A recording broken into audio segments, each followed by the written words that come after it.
অনুরাগের ছোঁয়া ধারাবাহিকে দেখতে পারবেন পাড়ার কাকিমারা দীপার বাড়িতে এসে দীপাকে বলে, আজকে আমাদের মেয়ের বিয়েতে জামাইকে নিয়ে যেতে হবে কিন্তু। সূর্য বলে, কেন আমাকে জোর করছেন? আমি তো বললাম আমি যাব না।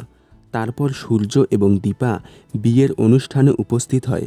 বিয়ে বাড়িতে এসে দেখতে পায় ছেলে বলছে, এই রকম একটা কালো মেয়েকে আমি কেন বিয়ে করব।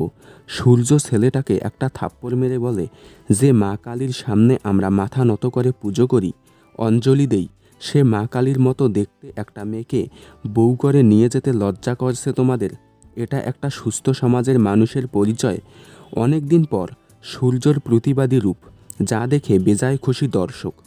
বর্তমানে আবারও জমে উঠেছে অনুরাগের ছোঁয়া। তাই দেখতে থাকুন অনুরাগের ছোঁয়া, সোম থেকে শুক্র ঠিক রাত 9:30টায় স্টার জলসার পর্দায়। বিনোদন জগতের সকল আপডেট সবার আগে পেতে চ্যানেলটি সাবস্ক্রাইব করে রাখুন।